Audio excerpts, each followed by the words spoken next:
Apocalypse chapitre 2, le verset 4. Restons debout et lisons la parole de Dieu, s'il vous plaît. Apocalypse chapitre 2, le verset 4. Apocalypse chapitre 2, le verset 4. Est-ce que vous savez que vous êtes un peuple merveilleux? Amen. Vous êtes un peuple glorieux. Amen. Apocalypse chapitre 2, le verset 4. Est-ce qu'on peut avoir la lecture, s'il vous plaît?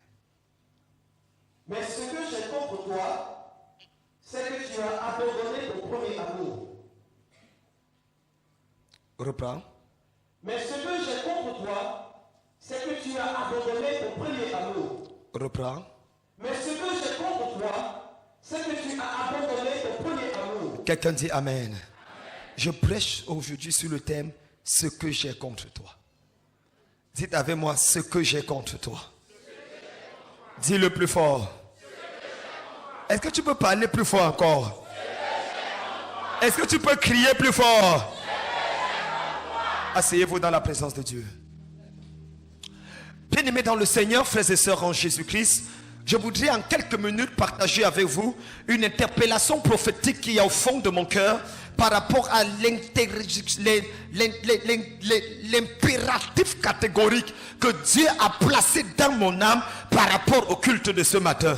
Et Dieu m'a dit clairement de parler sur le thème « Ce que j'ai contre toi ». J'aimerais que vous me suiviez très attentivement parce que le livre d'Apocalypse, comme vous le savez bien, parlait de l'histoire d'un homme appelé Jean qui a été transporté comme ça dans l'île de Patmos dans l'objectif principal de mourir. On l'avait envoyé par l'empereur Domitius dans le but de pouvoir le tuer parce que tous les apôtres étaient morts, mais Jean était le seul apôtre qui n'était pas encore mort. Il était toujours vivant et ça fait qu'il soit vivant était une menace pour l'église et l'empire romain et un fortifiant pour l'église primitive. Jean sera jeté à l'île de Patmos dans l'objectif de mourir et l'espérance était de 3 jours. Est-ce qu'on peut m'arranger le son? Ça grisaille. L'espérance était de 3 jours. Et cependant, c'est là où on l'a jeté dans les milieux des bêtes sauvages que Jean va avoir la révélation d'Apocalypse. Et le nom Apocalypse ou révélation vient du mot grec apocalypso. Apocalypse veut dire l'action de révéler, de dévoiler, d'exposer quelque chose qui était caché. Dis Amen et je t'amène quelque part. Dis Amen et je t'amène quelque part.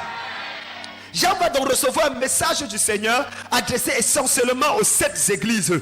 Il va commencer à parler de manière prophétique à chaque église dans l'objectif de donner la pensée de Dieu. Il va dire écrit à l'ange de l'église 2, écrit à l'ange de l'église 2, écrit à l'ange de l'église 2. Et il parle à l'ange de l'église 2 dans le but de pouvoir donner la pensée de Dieu sur l'état spirituel. Essayer de faire une autopsie de l'existence de l'église depuis sa naissance jusqu'à cet instant. Oh, le passage que nous lisons dans Apocalypse chapitre 2, le verset 4, qui fait l'objet de notre message, est un passage tiré où le message est adressé à l'église d'Éphèse. Quelqu'un dit avec moi l'église d'Éphèse. Le son n'est... Quelqu'un dit l'église d'Éphèse. Ça grisaille le son et j'ai pas un bon retour. Où est le retour du prédicateur? Où est le retour du prédicateur?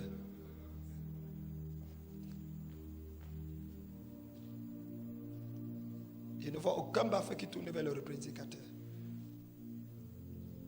Le prédicateur doit avoir 2 baffles retour. La chorale a son baffle, les instrumentalistes ont leur baffle, la basse a son baffle. On ne partage pas les baffles. Quelqu'un dit Amen. S'il vous plaît, on va essayer d'arranger ça tout à l'heure. Donc c'est très important de comprendre que c'est dans cette optique-là qu'il va s'adresser à l'église d'Éphèse. Oh, le nom Éphèse est assez important. Oh my God, ça commence à venir. Le nom d'Éphèse est assez important parce que Éphèse veut dire permettre. Éphèse veut dire désirable. La ville d'Éphèse était l'une des plus grandes villes qui existaient dans l'Asie mineure. Avec près de 300 000 citoyens, c'était la principale ville de l'Asie mineure. Elle était une ville très prospère, ce qu'on appelle aujourd'hui les villes portuaires, un peu comme Abidjan, un peu comme Douala. Et c'était des villes qui avaient des ports. Et vous savez que la plupart des villes portuaires ont ce que nous appelons aujourd'hui un certain nombre de problèmes qui sont attachés à l'existence d'un port ou à leur proximité face à la mer. Éphèse avait 3 grands bâtiments. Le premier bâtiment, c'était un théâtre, ce qu'on appelle aujourd'hui un cinéma, Hollywood ou Nollywood. Les gens venaient de partout. C'était le pont entre la Grèce, le pont entre l'Europe, Rome, et le pont entre l'Orient. Donc il y avait, c'était à la croisée des chemins. La plupart des philosophes, la plupart des Athéniens, la plupart des érudits étaient des gens qui venaient à Éphèse pour donner le savoir. Donc lorsqu'il y avait un nouveau film, lorsqu'il y a une nouvelle scène théâtrale qui apparaissait, on partait produire ça à Éphèse. Numéro 2, Éphèse avait la plus grande bibliothèque de toute l'Asie.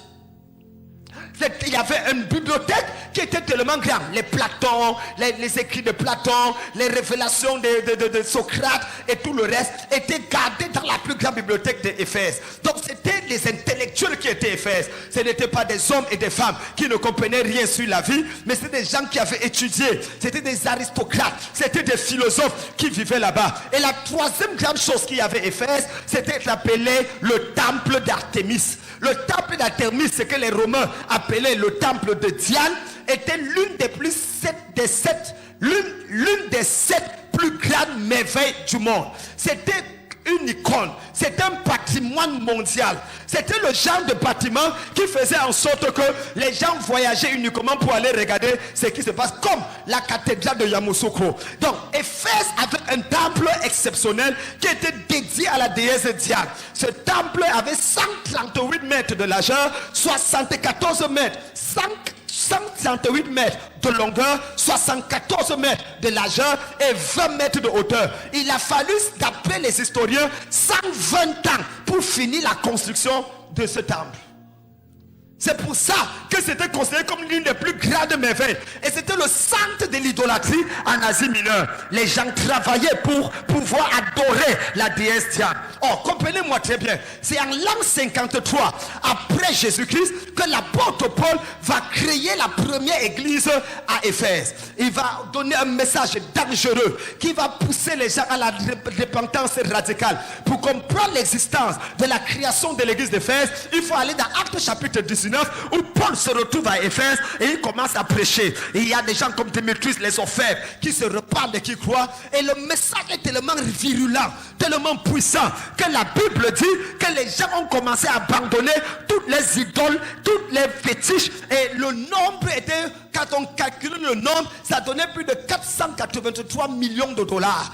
C'était des gens qui avaient tellement de pratiques occultes à cause de l'idolâtrie qu'ils étaient finalement devenus, comment on appelle ça, accro à l'idolâtrie, accro aux puissances occultes. C'est comme ça que Paul va donner le message et l'évangile va entrer avec puissance et autorité. Pendant 2 ans à 3 ans, l'apôtre Paul va prêcher, enseignant les disciples, les mettant à part dans une école appelée l'école de Tyrannus. Il va appeler les gens de Laodicée, les gens de Colosse qui vont commencer à se déplacer pour venir écouter dans l'école théologique de l'apôtre Paul. Docteur en théologie, professeur agrégé en divinité, expert en Nouveau Testament. Il va essayer de leur expliquer la différence qu'il y a entre l'ancienne alliance et la nouvelle alliance, afin de leur faire comprendre le mystère qui était caché depuis les âges, à savoir Jésus-Christ glorifié, Christ en nous, l'espérance de la gloire. Son message sera dangereusement puissant, au point où tout l'empire romain va commencer à se soumettre. Éphèse deviendra l'une des églises les plus puissantes de toute l'Asie, parce que le diable va plier bagage et déménager d'Éphèse à cause du message d'un seul homme. Je suis venu parler à quelqu'un aujourd'hui. Tu vas partir d'ici là avec une onction qui va déménager le diable loin de ta femme.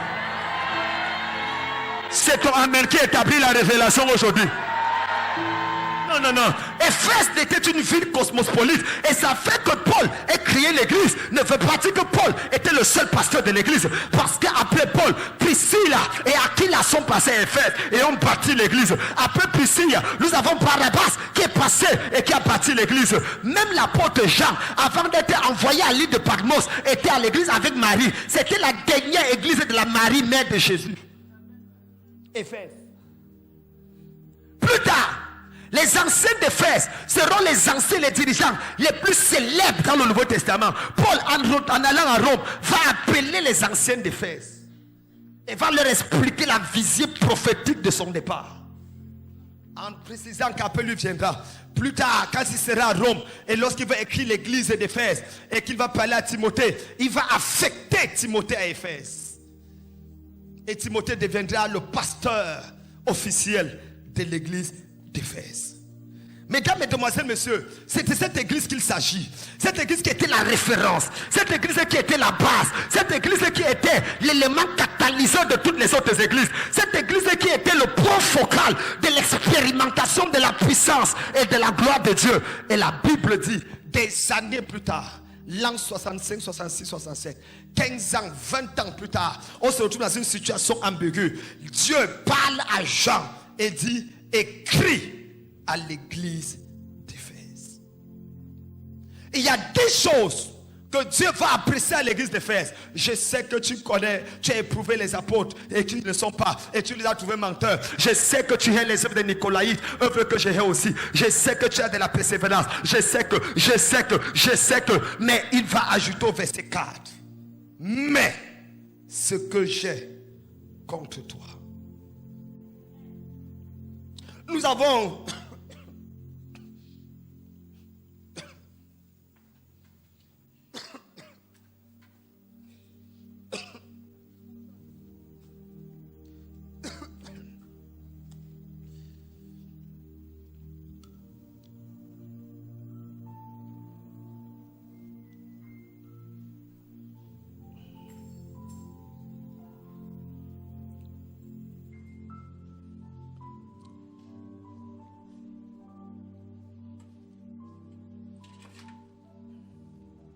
il est important pour l'église aujourd'hui de reposer des fondations qui vont nous permettre d'avancer selon la dimension de la gloire de Dieu. Et le message que nous devons prêcher ne doit pas juste un message qui encourage les gens, même dans leur médiocrité, mais un message qui corrige les gens pour les amener à être meilleurs.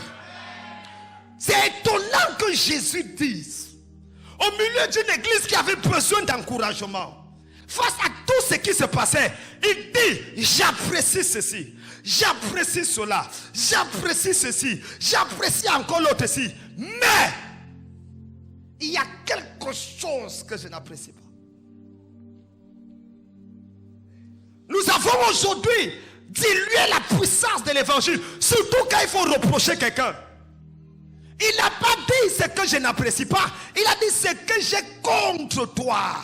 Il n'a pas dit ce qui ne me plaît pas. Ça veut dire que Dieu avait quelque chose contre son église. Mon frère, quand Dieu a quelque chose contre toi, qui va se tenir pour toi? J'apprécie ça, mais il y a quelque chose que je ne suis pas d'accord. Il y a quelque chose dans ta vie, il y a quelque chose dans ton fonctionnement, il y a quelque chose que tu as perdu et je veux que tu le retrouves. Et je me suis posé la question, quelle est la chose qu'il a contre moi? Et il dit, ce que j'ai contre toi, c'est que tu as abandonné ton premier amour. Presque tous les prédicateurs que j'ai entendus prêcher ce message ont prêché en disant, parce que tu as perdu ton premier amour. C'est dans la tête de plusieurs. Mais il y a une différence fondamentale entre perdre son premier amour et abandonner son premier amour. On peut perdre quelque chose par inadvertance, involontairement. Mais abandonner parle d'une action volontaire. C'est mettre de côté quelque chose qu'on avait l'habitude de faire. C'est mettre de côté quelque chose qu'on avait l'habitude de manifester et d'essayer de ne plus le faire. Il dit, ce que j'ai contre toi, c'est que tu as perdu, non, tu as abandonné ton premier amour. Et il va dire, souviens-toi d'où tu es tombé. Viens et pratique les premières œuvres. Mesdames, mesdemoiselles, messieurs, ce matin, j'aimerais attirer votre attention sur la puissance de l'amour pour Dieu. Dieu n'a pas dit que je ne t'aime plus. Dieu les aimait toujours. Mais le problème, ce n'était plus, il n'aimait plus Dieu. Il y a une différence entre l'amour de Dieu et l'amour pour Dieu. L'amour de Dieu, c'est l'expression de l'affection particulière que la divinité a vis-à-vis de toi afin de te gracier, afin de t'accorder ses bénédictions. C'est l'amour de Dieu. L'expression de l'affection que la divinité a vis-à-vis de toi afin de t'accorder ses grâces et ses bénédictions. Mais l'amour pour Dieu, c'est la réponse subséquente. C'est la réponse de ce que tu as à présenter à Dieu comme résultat de l'amour qu'il t'a manifesté. C'est là où on sera sérieux aujourd'hui. Ce que j'ai contre toi, c'est que tu as abandonné ton premier amour. Il y a la deuxième chose qui attire mon attention. Ce n'est pas que tu as abandonné ton amour. Non. Tu m'aimes toujours. S'il y a un premier, il y a un deuxième. On a tous fréquenté. S'il y a un deuxième, il y a un troisième. Donc, si tu as abandonné ton premier amour, ça veut dire que tu es dans le deuxième, le troisième, le quatrième, le dixième, peut-être le 248e amour. Mais ce n'est pas le deuxième, le troisième amour qui fait que tu ailles au ciel. Ce qui attire Dieu vers toi, c'est le premier amour. La question est la suivante. C'est quoi le premier amour? Le premier amour, c'est l'amour que tu as manifesté la première fois quand tu as découvert Jésus.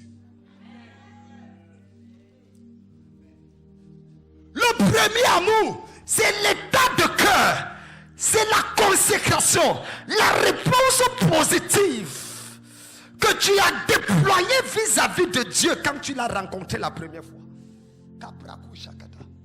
Le jour où rien ne signifiait plus rien pour toi, où le monde avec sa gloire était considéré comme de la bouffe, le jour où les richesses du monde ne valaient pas une intimité profonde avec Dieu, le jour où venir à l'église n'était pas un fardeau mais une passion dévorante.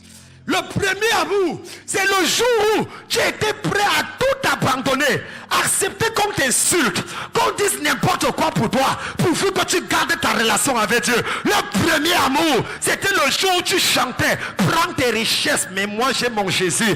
Prends tes voitures, mais moi j'ai mon Jésus. Prends tes villas, mais moi j'ai mon Jésus. Le premier amour, c'est l'amour que tu avais, qui faisait que tu priais de 22h à 4h du matin, et personne ne venait t'interrompre. Le premier amour, c'est l'amour que tu avais quand tu éteignais la télévision pour ouvrir la Bible et lire Genèse, Exode, Lévitique, Nombre, Deutéronome. Le premier amour.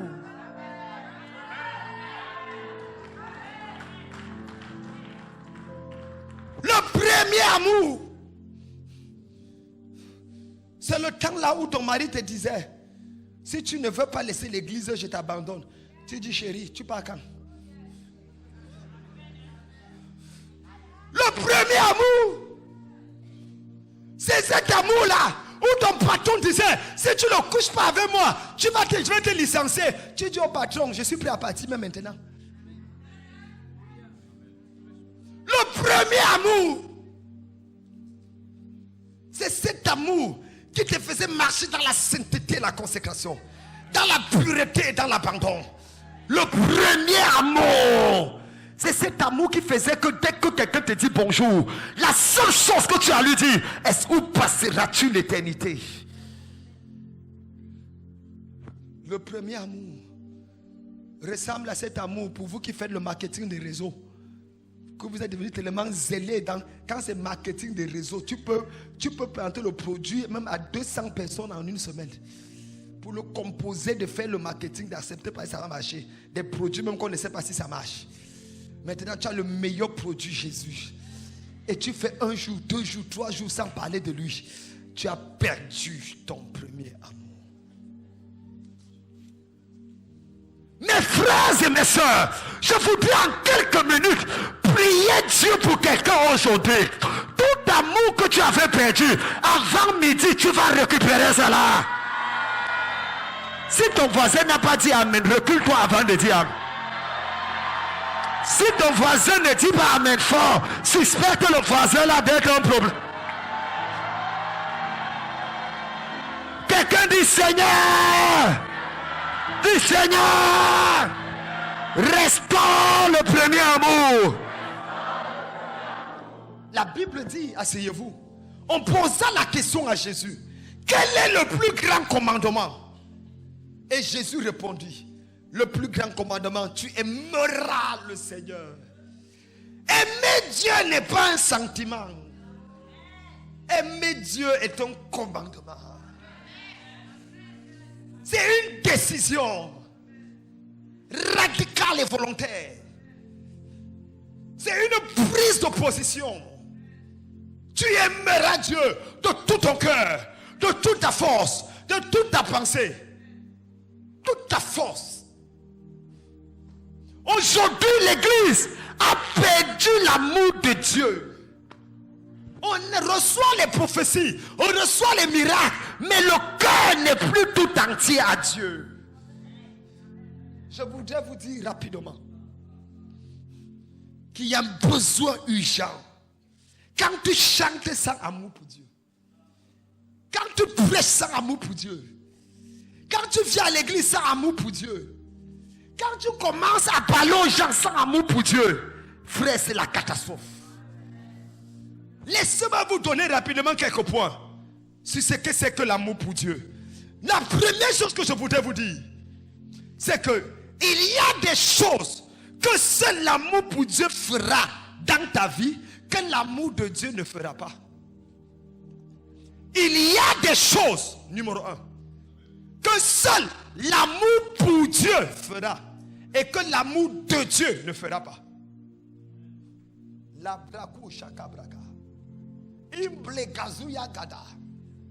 Il y a des choses que l'amour pour Dieu fera, mais que l'amour de Dieu.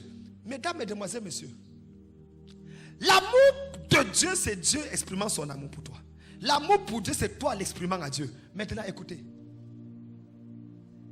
Dieu aimait Saül. Malgré l'amour pour Saül, Saül a échoué. David aimait Dieu, fou amoureux de Dieu. Et il a réussi. Jésus aimait Jean plus que tous les autres disciples. Mais Pierre aimait Jésus plus que tous les autres disciples. Jésus a remis les clés à qui? Il a remis les clés à qui? On remet les clés pas à celui qu'on aime le plus. On remet les clés à celui qui nous aime le plus. Il y avait l'amour de Dieu manifesté à Jean, mais il ne lui a pas donné les clés. Il a regardé celui qui avait l'amour pour lui. C'est à lui qu'il a remis les clés. L'amour de Dieu te montre la porte. L'amour pour Dieu te donne la clé. Ça sert à quoi d'avoir la porte sans avoir les clés? Je prie pour quelqu'un aujourd'hui. Que ton amour pour Dieu augmente au nom de Jésus. Écoutez-moi. Tout ce que nous pouvons faire, s'il n'y a pas l'amour pour Dieu à l'intérieur, ça ne sert à rien. Numéro 2. L'amour pour Dieu transforme pour ton bien tout ce qu'elle rencontre. L'amour pour Dieu transforme pour ton bien tout ce qu'elle rencontre. Romains chapitre 8 verset 28. Romains chapitre 8 verset 28. Toutes choses, nous savons du reste que toutes choses concourent au bien de ceux qui aiment Dieu, de ceux qui sont appelés selon son dessein. Toutes choses concourent au bien de tout, pas tout est bien. Même les mauvaises choses concourent au bien de ceux qui aiment Dieu. Donc, la question est-ce que tu aimes Dieu? On n'a pas dit toutes choses concourent au bien de ceux que Dieu aime. Mais c'est toute chose qui concourt au bien de ceux qui aiment Dieu. L'amour pour Dieu. Quand tu entends quelqu'un se plaindre, tout problème. Papa, ça ne gêne pas, je ne vois même pas ce qui sort de là. On me chasse ici, on me chasse là-bas, rien de bon. Pose-lui la question. Hey, est-ce que tu as l'amour pour Dieu? Pose-lui la question. Où en es-tu avec le débordement d'amour? La dernière fois où tu t'es enfermé devant Dieu et tu lui as dit, Seigneur, je t'aime. Je t'aime. C'était quand? Un amour qui ne s'exprime pas n'est pas réel. Le vrai amour s'exprime. Tu ne peux pas aimer quelqu'un, tu dis que je t'aime dans mon cœur. L'amour est visible. Heureusement qu'on m'a déjà nommé avant que je ne prêche mon message. Et entend quelqu'un dit que maman, s'il commence comme ça, on va arriver. Lève ta main, dis Seigneur. Plus fort, dis Seigneur. J'ai besoin de t'aimer davantage. Frère, lorsque tu as l'amour pour Dieu, tout travaille pour toi. Il y a des prières que tu ne fais plus. Parce que tu sais que Joseph aimait Dieu. On lui a fait du mal. Et Genèse 50 verset 40. Il dit, vous avez planifié me faire du mal. Mais Dieu l'a changé en bien. Tout mal qu'on a prévu contre ta vie, je frappe le pied au sol. Ça sera changé en ton bien. Aïe, aïe, aïe, aïe, aïe, aïe. Ça sera changé en ton bien. Quelqu'un lève le pied et dit fire, aïe, aïe, aïe, aïe. Passe à toi. Numéro 3. L'amour pour Dieu est démontré par des actes concrets. L'amour pour Dieu se démontre par des actes concrets. Chaprou Kouchia. 1 Jean chapitre 3 verset 8. 1 Jean chapitre 3 verset 8. Non, est-ce que c'est le passage? 1 Jean 5, 8, regarde voir. Kabro Kouchayabra.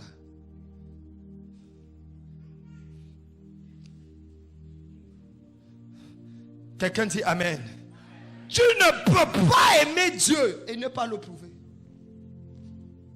Tu ne peux pas. Oh, petits enfants, n'aimons pas en parole seulement, mais aimons en acte. Quelqu'un n'a pas dit Amen. L'amour pour Dieu est un amour qui se démontre par des preuves concrètes. C'est faux de dire que tu aimes Dieu. Car l'amour de Dieu consiste à garder ses commandements. Quand tu aimes Dieu, tu gardes ses commandements. Ce n'est pas Seigneur, je t'aime et puis tu fais ce que tu veux. Prenons le cas. Personne ne peut être fou amoureux de Dieu et venir en retard à l'église. Non. Le fait d'être en retard quelque part, quand tu étais fiancé, rappelle-toi quand tu étais amoureux. Et que ton amoureux te dit, on a rendez-vous à telle heure. 2 heures de temps avant, tu te préparais déjà. Je parle aux gens qui étaient vrais amoureux, pas les gens d'amour qu'aujourd'hui qu'on a. 2 heures de temps avant. En fait, la nuit là, tu ne dors même pas. Parce que tu es en train de penser au rendez-vous que tu dois avoir. Et tu arrives même 15 minutes avant. Pour être sûr que le retard ne t'affecte pas. Pourquoi tu faisais ça? Parce que tu étais amoureux. Maintenant, tu as rendez-vous avec Dieu à l'église. Le culte commence à 9h. À 8h30. Et c'est à 9h que tu es en train de finir ta toilette. Et tu es à l'église, elle arrive à 9h45, 10h moins. 11h. Et on te voit même marcher là. Tu marches comme si Dieu t'attend avant de commencer à bénir les autres. Et si tu fais l'erreur qu'on ferme la porte pendant l'adoration, tu vas pousser la porte. Hey, c'est quoi? Vous savez d'où j'étais? On t'a dit que je n'ai rien à faire comme toi. Tu as quoi faire qui est plus important que d'adorer Dieu? Tu as quoi? Dans mon nouveau mandat, pendant un mois, pendant l'adoration, la porte est fermée jusqu'à ce qu'on finit. Donc tu vas choisir où tu viens avant et tu adores avec nous, ou tu attends dehors, nous on finit d'adorer. C'est après que tu vas venir faire ce que tu veux faire ta part. Claire, clair. Personne n'a le droit de troubler l'adoration à Dieu. Personne. Qu'il soit pasteur, bishop ou coup, personne. Même moi-même, je viens à l'état, je reste dehors. C'est Dieu. C'est une question de Dieu. Lorsqu'il y a l'amour pour Dieu, ça se démontre par des actions concrètes. Comment tu peux dire que tu aimes Dieu et tous les jours on te voit à l'église que le dimanche? La dernière fois que tu es venu un mardi, c'était quand? Sauf quand on annonce que le couteau de ton père ne te tuera pas. Si on dit venez avec l'huile de palme, ça c'est au moment que tu viens. Pourquoi tu ne mets pas dans ton programme que qu'il pleuve ou qu'il neige, j'ai rendez-vous avec Dieu tous les mardis? Qu'il pleuve ou qu'il neige, j'ai rendez-vous avec Dieu tous les vendredis. Et ce sont les 3 jours de culte qu'on m'a donné. Mardi, vendredi, dimanche. Et je prêcherai tous les jours de ces cultes. Et je prendrai les noms des gens qui sont là. C'est eux les vrais chrétiens de EMA. On va chercher les nouveaux. Parce qu'il y a les sympathisants, il y a aussi les Judas. Les Judas n'assistent pas au culte les mardis et les vendredis. Ils viennent que les dimanches parce qu'ils n'ont rien à faire.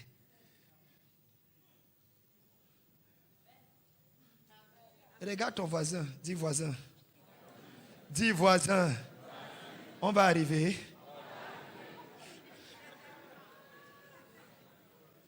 Où as-tu mis ton amour pour Dieu? Non, je suis sérieux. Rappelle-toi quand tu veux donner ta vie à Jésus. Frère, ne parlons pas pour parler. Ne parlons pas pour parler. Rappelle-toi d'où Jésus t'a pris. Rappelle-toi comment tu étais avant. Tu étais sur le point de mourir. Tu voulais même mettre fin à ta vie. La vie n'avait plus de sens. Il t'a pris, il t'a lavé, il t'a nettoyé, il t'a arrangé. Tu connais le nombre de sorciers qui voulaient te tuer? Si tu es, plusieurs d'entre vous, vous êtes vivants par un miracle de Dieu. Tu le sais. Mais pourquoi tu blagues avec ça maintenant? Qu'est-ce qu'il y a?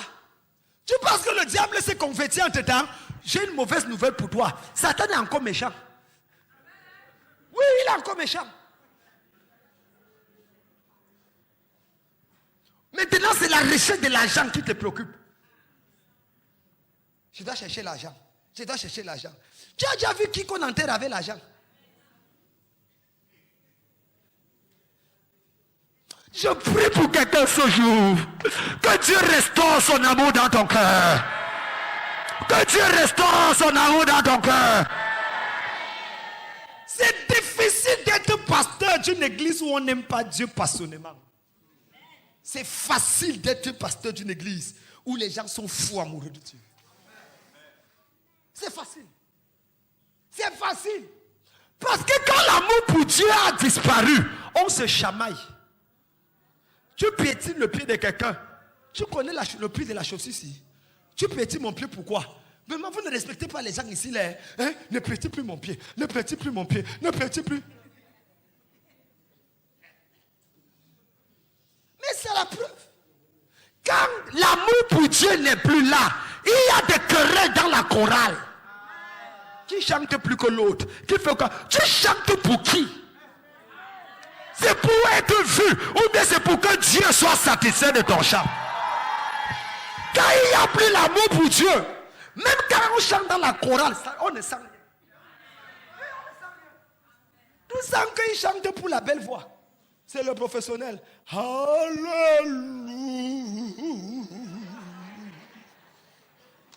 Oh, ce qui naît de la tête touche la tête. C'est ce qui naît du cœur qui touche le cœur. Car il n'y a plus l'amour pour Dieu. Tu fais ça, je ne chante plus. Je ne chante plus. Je ne chante plus. Tu chantais pour qui? Tu chantais pour qui? Je ne joue plus les instruments. C'est même quoi ça? Je joue, on me gronde encore. On ne te gronde pas que tu es qui?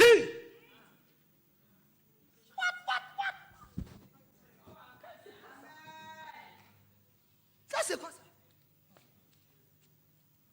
C'est quoi? C'est le parti. On est enfant de Dieu. Si on est ici, c'est parce qu'on aime Dieu. Et on est ici parce qu'on veut servir Dieu. On est ici parce qu'on veut être brisé. On veut être ajusté. On veut être modelé. On veut être réajusté. Et je prie pour quelqu'un ici là. Dieu va faire cela dans ta vie.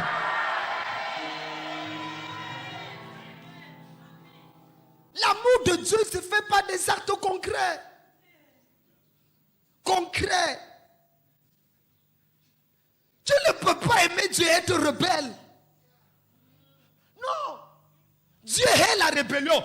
Tu ne peux pas aimer Dieu et être orgueilleux. L'amour de Dieu te rendra humble. L'amour pour Dieu fera que tu vives dans cette humilité. Moi, je ne comprends pas. Je ne connais pas une église, on ne peut pas gronder quelqu'un. On ne peut pas réprimander quelqu'un. Ou pour parler à quelqu'un, il faut convoquer une réunion. Frère, nous allons parler au frère tel parce qu'il a fait un truc, donc venez d'abord nous tous pour qu'on le convainc qu'il a fait mal. On te convainc que tu as fait mal. Tu as perdu Dieu. Toi-même, tu devais du coup te rendre compte que hey! Ça ne va plus, ça ne va plus. Seigneur, pardonne-moi. Quand l'amour pour Dieu n'est plus là, les confessions ne sont plus là. On vit dans le péché, on vient s'asseoir comme si rien n'était.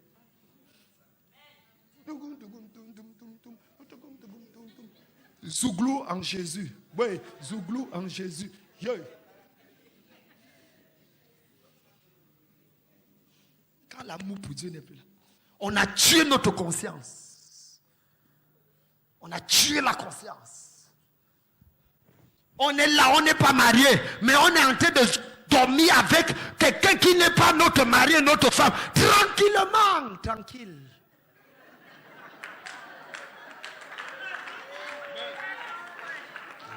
Et quand on demande que ma soeur, tu fais quoi comme ça? Mon frère, tu fais comme ça? Il dit que Dieu comprend. Oui, Dieu comprend que tu es pourri, que tu es perdu, que tu es fini.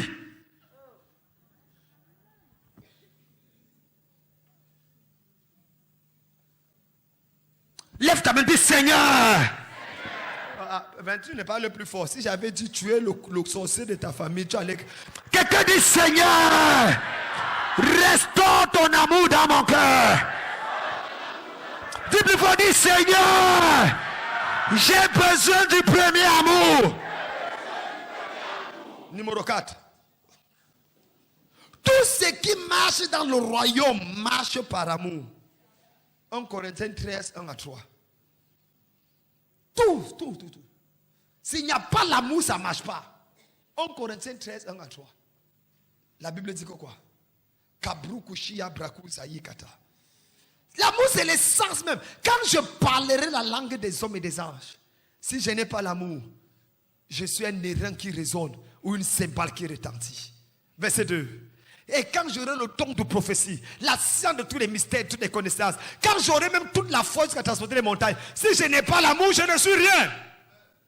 Quand je distribuerai tous mes biens pour la nourriture des pauvres, quand je livrerai même mon corps pour être brûlé, si je n'ai pas l'amour, ça ne me sert à rien.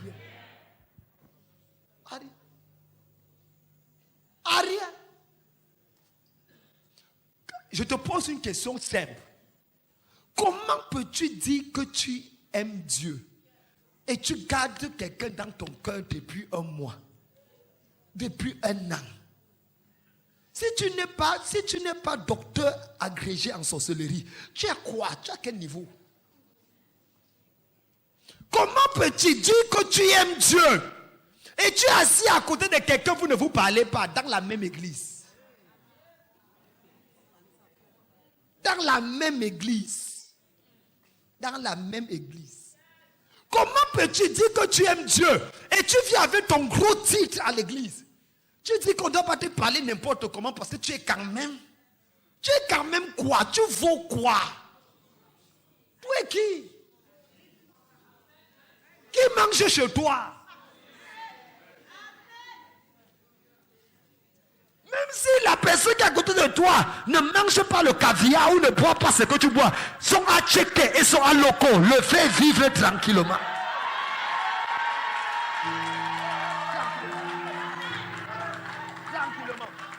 C'est vrai qu'il n'a pas ta villa, mais au moins il ne dort pas dehors.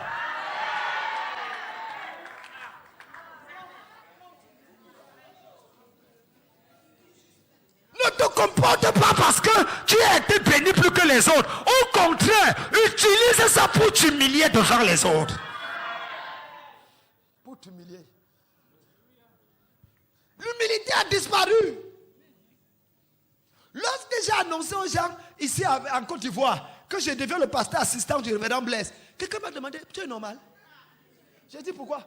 Il dit, mais on te connaît comme le grand bishop, tous les hommes de Dieu en Côte d'Ivoire. J'ai dit, mon frère, c'est avec ton corps que je me suis humilié là-bas. C'est-à-dire, les gens portent des problèmes ici qui les dépassent. Je me soumets à quelqu'un, ça t'énerve. On t'a envoyé.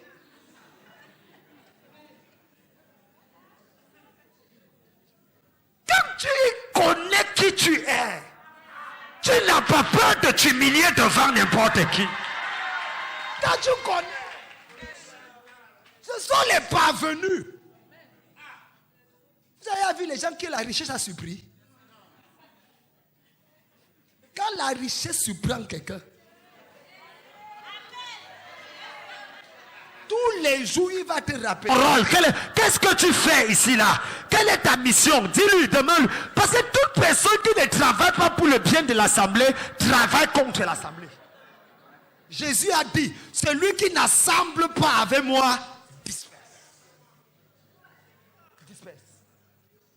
Il a répondu que quoi? Si je te repose la question et tu ne me donnes pas la réponse, ça veut dire que c'est toi qui es le problème. Repose la question à ton voisin. Quel est ton rôle dans cette assemblée? Qu'il te réponde. Écoute la réponse. Écoute. Écoute la réponse. Regarde-le. Je veux ce qu'il te répond. Il a dit quoi? Réchauffer les chaises. C'est m'assurer que la salle ne soit pas vide. Il faut que je sois là le dimanche pour remplir ma place. Je prie pour toi. Que Dieu ouvre tes yeux sur quelque chose que tu vas faire cette semaine. Est-ce que tu sais que plus tu sais Dieu, plus il te bénit? Vous savez ça, n'est-ce pas? C'est vrai ou c'est faux? Vous savez pourquoi nos mamans étaient bénies? Nos mamans et nos grands-mamans à l'église catholique.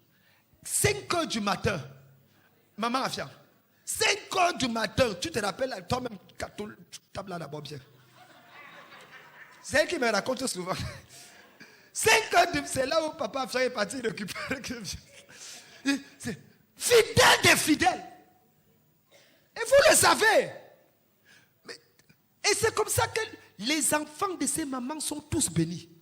Je vous dis la vérité. Les mamans qui travaillaient à l'église catholique ou protestant et qui fidèlement servaient, ne les accuse pas, ne les juge pas que oh chapelet, oh, c'est pas ton problème là-bas.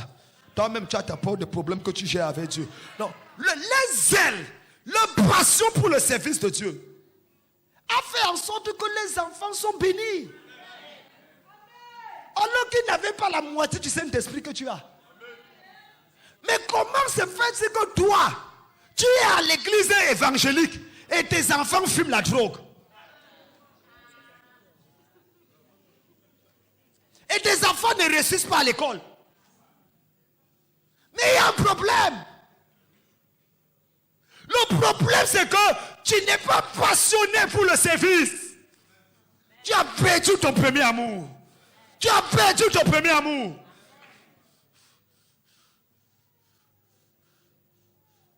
Et tu dois le retrouver.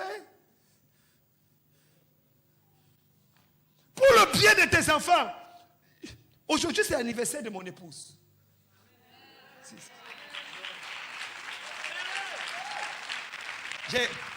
J'ai envoyé un message. Une surprise. Elle était assise à l'église ce matin. À l'église, et j'ai fait une complicité avec mes pasteurs. Elle m'a vu apparaître sur l'écran. Où je chantais Happy Birthday to you. Et je récitais toutes sortes. Quand tu aimes, même la distance n'est pas un problème. Quelqu'un n'a pas dit Amen. Mais c'était mon épouse, c'est pas ton épouse. C'est quoi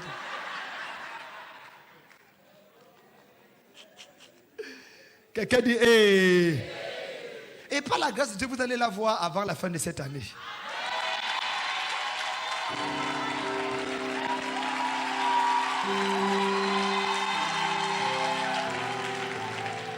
Non, vous avez raison d'acclamer. Parce qu'elle n'est pas belle par la foi. Elle est belle réellement. Parce qu'il y a les gens qui sont beaux par la foi. C'est pas la foi que tu vois la beauté. Mais non, elle est normale. Et quand elle prêche, c'est grave. Vous allez voir. Je vais faire que avant la fin de l'année, elle va venir faire un programme ici avec nous. Quand tu la vois, quand elle...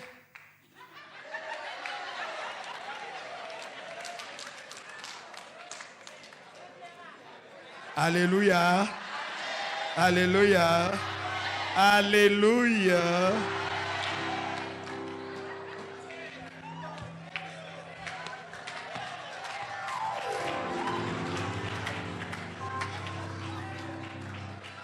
Donc vous avez déjà retenu mon Alléluia. Amen. Quelqu'un dit Amen. Est-ce que je peux finir mon message? S'il te plaît, l'amour pour Dieu. Qu'est-ce que tu fais? Personne ne va rester sans rien faire dans cette église. Cette semaine, à partir de mardi, à 10h, je commence à recevoir les fidèles. Lui, il m'a dit 10h. Je vais recevoir tout le monde. Donc, assure-toi que dans les 10 prochains jours, tu sois passé me dire bonjour. Quelque part ici, là. À partir de 10h. Si tu ne viens pas me dire bonjour, chaque personne qui vient, je coche. Je coche. Parce que je dois rendre compte après. Est-ce que quelqu'un peut dire Amen à ça? Dis voisin, tu viens de prendre un rendez-vous avec le maréchal. Numéro 6, rapidement. Kabraku Shaka. L'amour pour Dieu pousse toujours à sacrifier pour lui. Quelqu'un n'a pas dit Amen à ça?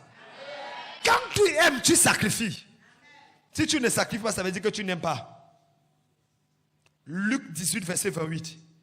Pierre lui dit, Luc 18, verset 28. Pierre lui dit, Seigneur, oh my God.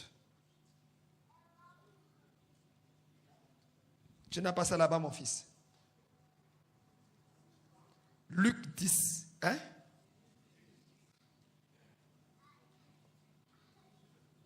Luc 18, verset 28. Pierre dit alors, voici nous avons tout quitté et nous t'avons suivi. Nous avons fait comment? Nous avons fait comment? La question, est-ce que tu as tout quitté? Pierre lui dit, voici nous avons tout quitté et nous t'avons suivi. Quand tu aimes Dieu, tu abandonnes tout pour lui. Il devient ton alpha et ton oméga. Numéro 7. Tout amour pour Dieu qui n'est pas prouvé est faux. Romains 5, verset 8. Tout amour qui n'est pas prouvé est faux. Romains 5, verset 8. Lisons-le ensemble, tout le monde. 1, 2, 3, allons-y.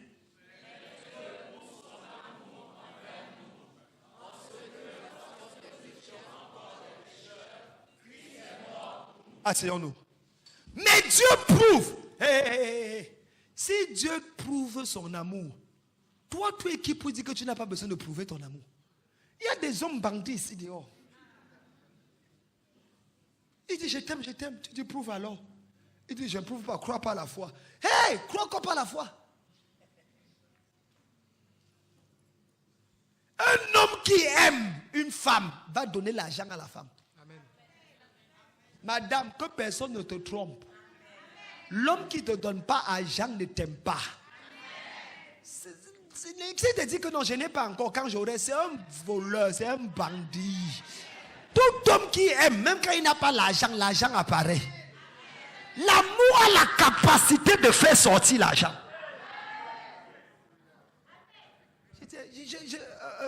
Ce que je dis n'est pas vrai. Tout homme qui dit qu'il t'aime et qui ne dépense pas sur toi, c'est un bandit.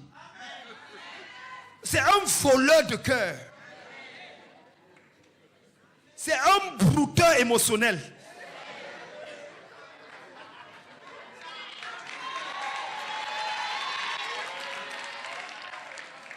Oui, un brouteur sentimental.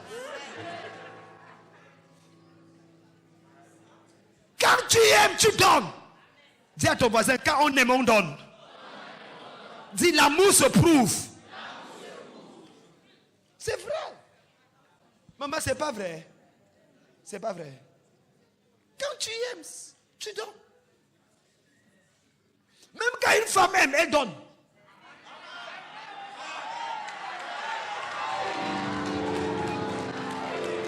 Oui. Si tu as une femme qui ne fait que recevoir, hey, c'est la grande sœur de Jézabel. Fuis-la, fuis-la. C'est la grande sœur de Jézabel.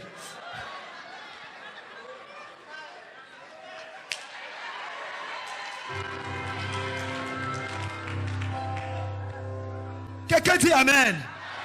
Non, c'est vrai. Quand tu aimes, pendant longtemps, le salaire de ma femme, c'est moi qui gère. Elle touchait 10 fois plus que moi. J'étais pasteur à l'époque. Elle travaillait à la Banque mondiale. Son salaire était énorme. Mais quand elle finit de toucher, elle vient déposer au pied de son Seigneur.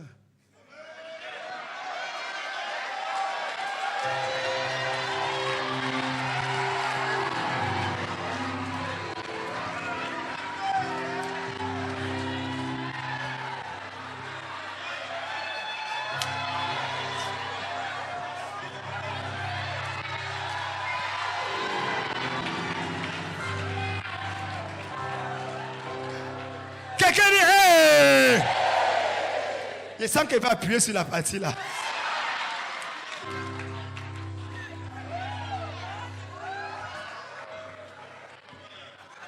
Non mais c'est vrai. On blague mais c'est vrai. C'est vrai. Tu ne dis pas que non. C'est vrai que c'est ton argent. Mais tu travailles pour un homme. C'est ton Seigneur. Sarah appelait Abraham mon Seigneur. Et la Bible dit, vous êtes les filles de Sarah. Pourquoi tu appelles ton mari monsieur, mon mari? Dieu ne dort. Surtout quand vous êtes fâché, on vous connaît. Quand la femme est fâchée, le nom change. Elle dit, va dire à ton père que... Va appeler ton père qui vient ici. Moi, je vais parler. Calm them. Tu es où? Si ma femme dit calm them, je comprends qu'elle doit aller intercéder.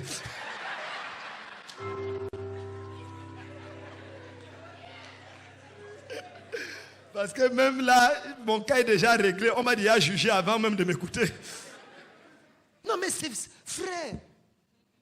Tu ne dois pas sous-estimer quelqu'un parce que tu touches plus que lui. L'amour, ça c'est... Quand l'amour est là, les choses comme ça coulent seules. On n'a pas besoin de te dire. Nous sommes fatigués des gens que c'est seulement l'homme qui doit donner. La femme aussi doit donner. Elle doit donner. Ça, tu ne paies, au contraire, ça t'a fait grandir. Ça fait que ton mari t'estime de plus en plus. Apprends à faire ça. Achète-lui l'habit, chemise, cravate. Fais-lui les trucs. Oui. Caleçon, achète-lui. Oui. Lave ses habits. Comment tu laisses la domestique préparer à manger à ton mari? Tu es normal? Toute femme qui prépare pour l'homme, le cœur de l'homme va vers la personne qui a préparé. Sachez-le. Sachez-le. Même si la cuisinière prépare, ajoute le coup. Tu ne fais pas tout. C'est toi qui mets le sel, c'est toi qui mets le condiment. Mets quelque chose là et c'est toi qui peux donner.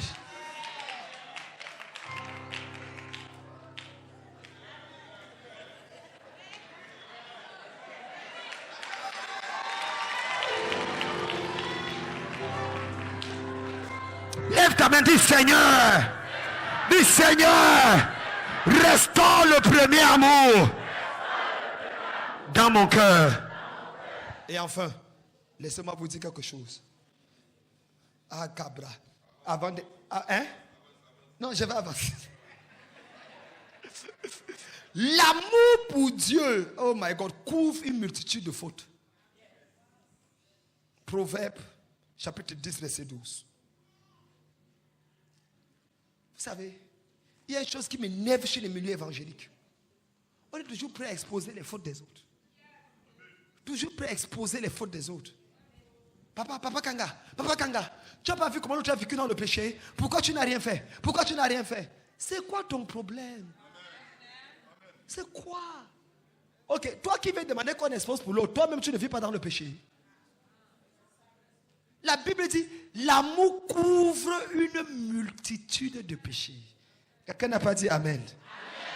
Quand tu aimes quelqu'un, hein, la haine excite les querelles, mais l'amour couvre toutes les fautes. Apprends, il n'y a rien de plus intolérant que les chrétiens évangéliques. On est trop intolérants. À peine une erreur, il faut frapper au nom de la vérité. Non! Apprenons à être indulgents. Apprends à comprendre l'autre. Oh, dis à ton voisin, j'ai droit à l'erreur. Non, parle fort, dis j'ai droit à l'erreur. Ça fait partie de mes droits fondamentaux. Oui, tu as droit de faire une erreur. Il ne faut pas qu'on fasse comme si tu dois te demander être tout droit. Tu n'es pas Dieu. Donc quand je fais une erreur, dis-moi que j'ai fait une erreur et on s'entend et on avance. Mais ne me juge pas parce que j'ai fait une erreur et tu me classes. Même moi qui vous parle là, je vous dis, je ne suis pas parfait. Oh, vous voyez même.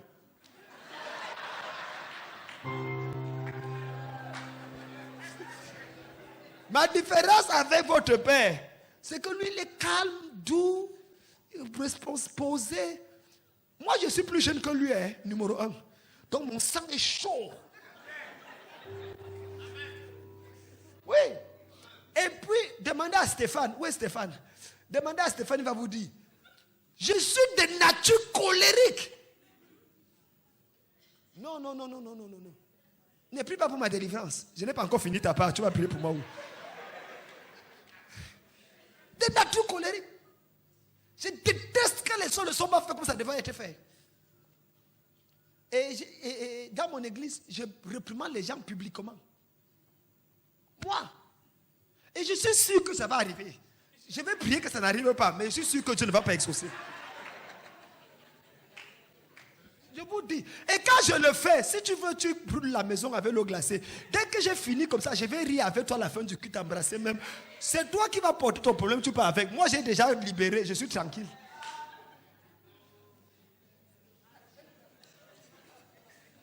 L'amour.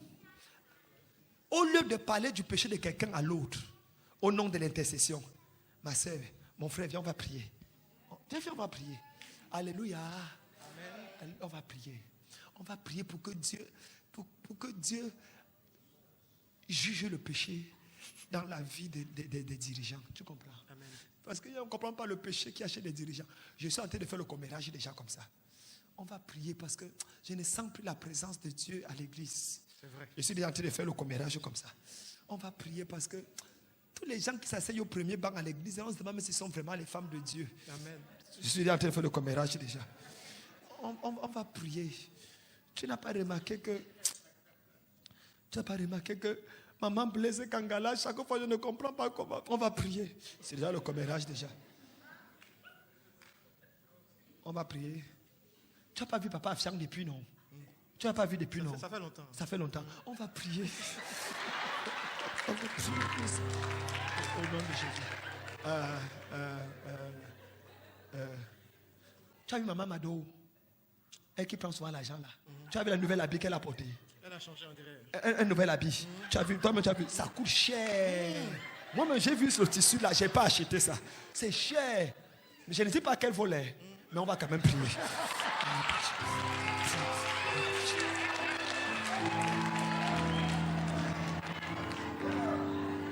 Tu as vu le général, le maréchal là, qui a appris l'église là.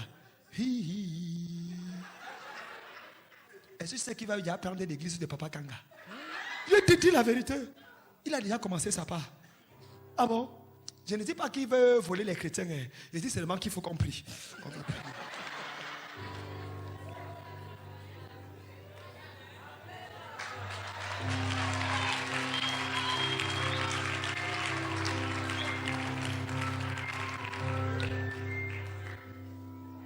Lèvons-nous, on va prier.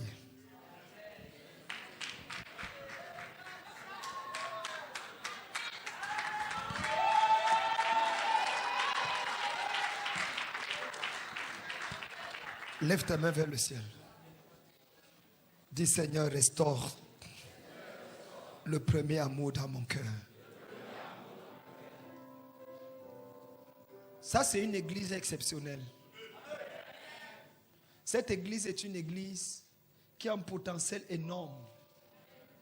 Il suffit qu'on soit discipliné, concentré, que tous les pasteurs nous s'unissent, que tous les dirigeants s'unissent et que chacun fasse le peu qu'il peut faire.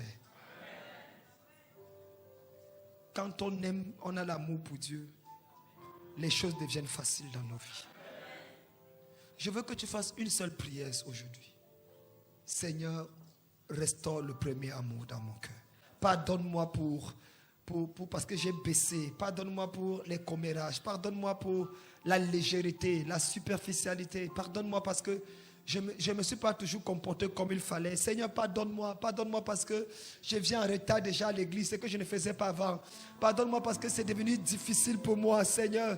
Même prier, je prie, mais avant j'ai prié 2 heures, 1 heure. Maintenant c'est 5 minutes, 10 minutes. Pardonne-moi parce que les choses de ce monde étouffent mon esprit. Mes affaires qui ne marchent pas. Mon mariage qui a des problèmes. Mes enfants qui sont, Seigneur, ces choses font en sorte que je ne suis plus concentré. Je ne suis plus... Seigneur, pardonne-moi. Pardonne-moi parce que l'immoralité est entrée dans mon cœur. Je commence à désirer la femme d'autrui, l'homme d'autrui. Je commence à accepter des invitations que je n'acceptais pas avant. Seigneur, pardonne-moi, pardonne-moi. Pardonne-moi parce que je vois les films pornographiques. Pardonne-moi parce que je vois des choses que je ne devais pas voir. Mon cœur est en train d'être souillé. Mon âme est en train d'être souillée. Mon esprit est en train d'être souillé. Pardonne-moi, Seigneur, parce que pardonne-moi, papa, pardonne-moi. Pardonne-moi parce que les mardis, je ne suis plus là à l'église. Je viens les dimanches comme les religieux. Je viens les dimanches comme tout le monde. Pourtant, tu comptes sur moi. Pourtant, mon pasteur compte sur moi. Pourtant, j'ai un rôle à jouer. Pardonne-moi, je veux retourner. Je retourne à mon premier amour. Les mardis, je serai là. Les vendredis, je serai là pour prier. Et les dimanches, je vais t'adorer. Et pardonne-moi. Oh, pardonne-moi, pardonne-moi. Pardonne-moi, Seigneur. Pardonne-moi, Seigneur. Je veux que tu parles à Dieu. Je veux que tu parles à Dieu avec un cœur brisé contre lui. La Bible dit que Dieu est près de ceux qui ont le cœur brisé. La Bible dit que Dieu ne dédaigne pas ceux qui s'humilient. Des gens sont allés dans la présence de Dieu. L'un disait, Seigneur, je te rends grâce parce que je ne suis pas comme les autres des hommes. Je prie, je jeûne, je fais ceci. Et la Bible dit qu'il est parti condamné. Mais l'autre a dit, Seigneur, aie pitié de moi qui suis un pécheur. Aie pitié de moi parce que je ne suis pas au niveau où je dois être. Aie pitié de moi parce que j'ai besoin de toi. J'ai besoin de renouveler mon amour, ma passion, mon engagement. Et pendant qu'il priait, la Bible dit qu'il est parti justifié. Il est parti justifié. Parle à Dieu, ma soeur. Je sens un vent de restauration. Parle à Dieu, mon frère. Je sens un vent de pardon. C'est comme si le Seigneur veut purifier. C'est comme si le Seigneur veut pardonner, veut restaurer. Quand on peut parler à Dieu, il est là. Le sang de Jésus est disponible. La grâce de Dieu est disponible. La grâce, vas-tu laisser passer ça? Vas-tu laisser passer sa grâce? Vas-tu laisser passer sa grâce? Oh, la gacharaba, la gadara, ya, ya, la, la. La gadara, machada, la, la. Une gabaro, gachara, la, la.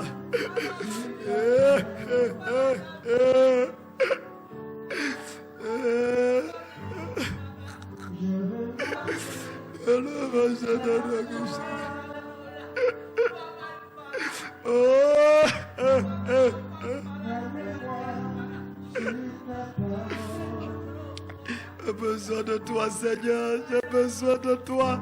Restaure le premier amour. Le premier amour, j'ai besoin, oh Dieu.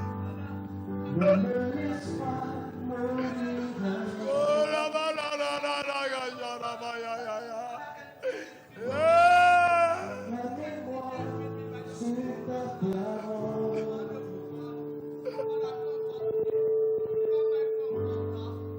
Je veux marcher jusqu'à toi.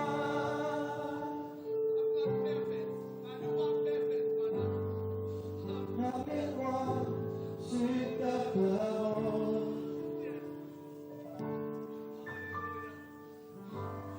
Est-ce que tu peux parler à Dieu? S'il te plaît, c'est un moment important pour moi et pour l'église. Nous voulons que rien ne nous empêche. Seigneur, pardonne-moi parce que je n'ai pas pardonné à ceux qui m'ont blessé. J'ai dit avec la bouche, mais mon cœur restait aigri. Seigneur, j'ai des gens qui m'ont offensé. J'ai des personnes qui m'ont fait du mal. Je ne veux pas être un blocage. Seigneur, tu m'as promis des choses. Je ne veux pas que ce soit un blocage. Je les libère dans mon cœur. Je les libère. Seigneur, je les pardonne, je les libère. Rien ne doit être un obstacle entre toi et moi. Rien ne doit être un obstacle. Rien ne doit être un obstacle. Rien ne doit être un obstacle. Rien ne doit être un obstacle.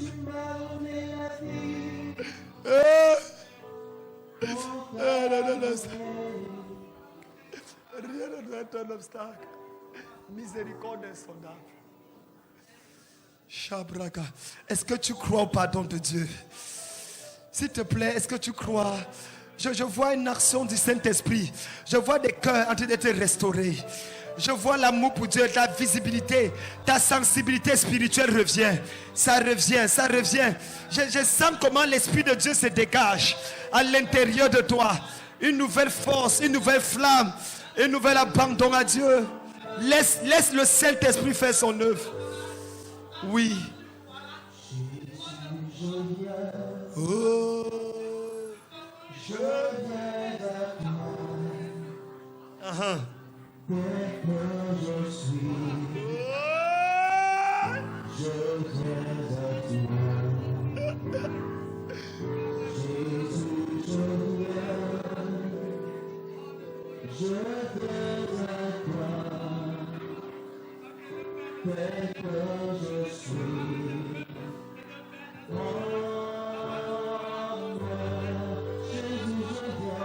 Jésus, je viens.